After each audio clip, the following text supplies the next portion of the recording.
আপনার বিবাহ কতদিন করছেন? আরে উত্তেজিত হবো না মানে না, আমার জীবন নিয়ে আমি কই সুখী। এই যে দেখতো কাজ করতেছি, খালি ব্যস্ত, খালি কাজে ব্যস্ত। আরে কাজে ব্যস্তর কারণে তো আমি সুখী না। এই বিভিন্ন কাজ কাম করি, এটা তাল মারি ওটা তাল মারি। ও কাজ তো আমি জানি কর্মে মানুষকে মারে না, কর্মে মানুষকে বাঁচায়। কর্ম করলে তো মানুষ সুখী হয়, অর্থ উপার্জন হয়, আয় রোজগার হয়, শরীর স্বাস্থ্য সবকিছু ভালো থাকে। তাহলে আপনি কি কিরবেন না আপনি সুখী নন? আরে শালা, তুই দুনিয়ার ভ্যাংসাং ধরি আসছিস সেটা কোনা? হ্যাঁ, এটা কাজে ব্যস্ত। এই যে দুনিয়ার প্রায় যে কাজ করা লাগে। আচ্ছা রাগুন না আপনি। এই যে বেলা গেছে, হাট বাজারে যাওয়া লাগবে, হাট থেকে এসে আবার যাওয়া লাগবে, কইবে বাজারের খরচ নাই, এটা ছাড়িয়ে যাচ্ছেন, ওটা ছাড়িয়ে যাচ্ছেন। এই দুনিয়ার প্যারা। আবার সকালে আবার যাও খেতে। এই সারাদিন ইউটিউব নিয়ে ঘুরিস। বিয়ে করছিস, বিয়ে করলে প্যারা বদল হয় কীরকম প্যারা। এই যে খেত থেকে গেলে সবাই এলা পাঁচ নেবে, বাবা মই দোকান যাং, মোক বিস্কুট নিয়ে দাও। বেটি সবাই করবে তেল নাই, সাবান নাই, লবণ নাই, এই কাঁচা মরিচ নাই, এই তারপরে যে হুইল বোর্ডের নাই, লাইফ বয় সাবান একটা আনেন। এই দেখে কত প্যারা। আবার এই কাম শেষ করে যা করা লাগবে গোসল। চাচা এগুলো তো জীবনের সংসারে বাঁচি থাকতে গেলে, চলতে গেলে এগুলো তো নিত্য নৈমিত্তিক প্রয়োজনীয় জিনিস। আপনার স্ত্রী আপনার কাছ থেকে খরচ চাবে, তেল সাবান এটা চাবে, এটা খরচ তো চাবেই। আর আপনার ছেলে মেয়ে তাদেরও তো দরকার আছে, এটা তো আপনার দায়িত্বের মধ্যে পড়ে, কর্তব্যের মধ্যে পড়ে। তো এখানে আপনার অসুখী হওয়ার কারণ কি?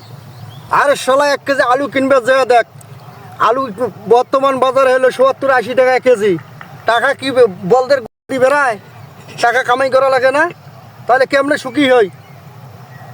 চাচা ইয়াকে সুখী কয় না দুঃখী কয়? আরে চাচা আপনি মনে হয় উত্তেজিত হচ্ছেন, কিরমে কিরমে মনে হয় একটু করে উত্তেজিত। আরে উত্তেজিত হবো না মানে না আমার কুল, আমার এমনি নাই বেলা, আমি করবো কাজ, আবার হাট বাজারে যাব, বিভিন্ন বাজার নাই, আর তুমি আমার ক্যামেরা করতে যে কাম করো। একটু কুল হন চাচা, কুল, একটু কুল প্লিজ প্লিজ। আপনি তুমি যাও, তুষার কুল হন চাচা। শোনেন, আমি কিন্তু খুব বড় একটা চ্যানেলের পক্ষ থেকে আসছি, বুঝছেন? আপনাকে কিন্তু সারা বিশ্বের লোকজন দেখবে, আপনাকে চিনবে।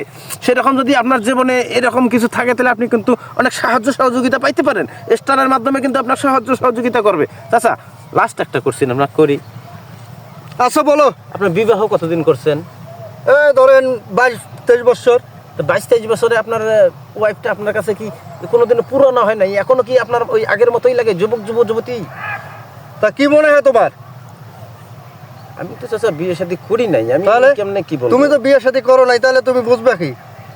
এই শালা, তুই আমার কোন জায়গার বউয়ের উপরে হাত দিছিস? এই শালা, তোর আজকে চ্যালেঞ্জের 12টা বাজাই থাকিস। শালা মানে ধরিস এই কিসের বলে ইউটিউব চ্যানেল নিয়ে আসছে, ধরিস তো এখন। আরে ভাই, কারো কিছু চুরি করে নিয়ে পালাইছো নাকি? না ভাই, এই যে আমি ইউটিউব চ্যানেলের পক্ষ থেকে গেছি, লোকমান হাকিম ইউটিউব চ্যানেলের পক্ষ থেকে চাচা সাক্ষাৎ করছিলাম। চাচা কি হয়েছে? আরে কিসের বলে চ্যানেল থেকে আসছে, দুনিয়ার ফেলা শুরু করছে, আমি তার রাখে তার বছর ধরছি।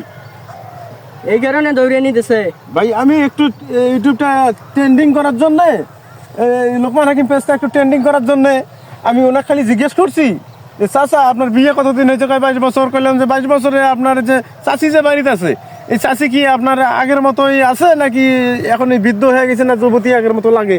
এই আমাকে দৌড়ে নিয়ে দিয়েছে ভাই। ইউটিউব চ্যানেল আর হয়েছে তো এত এক্সেস জিনিস করো খায়, এই জন্য তো দৌড়ে নিয়ে দেবে। এক্সেস হয়েছে কি তা এক্সেসে তো হয়ে গেছে। আমি ভাবছিলাম যে আমার যেহেতু এটা পরিকল্পনা হচ্ছে যে আমরা সুখী মানুষের সন্ধানে এই চ্যানেলটা নিয়ে আসছি, তা আসলে উনি আমার চাচিকে নিয়ে সুখী কিনা, আগের মতোই দেখতে পাই কিনা, ওনার নজরে ওরকমই লাগে কিনা, সেজন্য আমি জিজ্ঞেস করছিলাম। কিন্তু আমি বুঝতে পারি নাই এত কিছু হবে। আপনি তো ওইভাবে জিজ্ঞেস করলে তো উনি বললেন হয়, আপনি হয়তো অন্যভাবে জিজ্ঞেস করছেন। হতে পারে। তা আপনি কি বিবাহিত? না। আপনি কি এই বয়সে কি আপনি সুখী আছেন? হ্যাঁ, অনেক সুখী আছি। ও, আপনি মনে হয় কিছু খান টান না? আমি কি খাই? মানুষ খায় না, ওগুলো খাইলে নাকি না, আমি ওইগুলো খাই না। সুখী হয়? আমি ওইগুলো খাই না, আমার কি দেখে ওরকম মনে হয়, এই জন্য তো দৌড়ে নি খাই। তুমি যারা যে জিনিস জিজ্ঞেস করো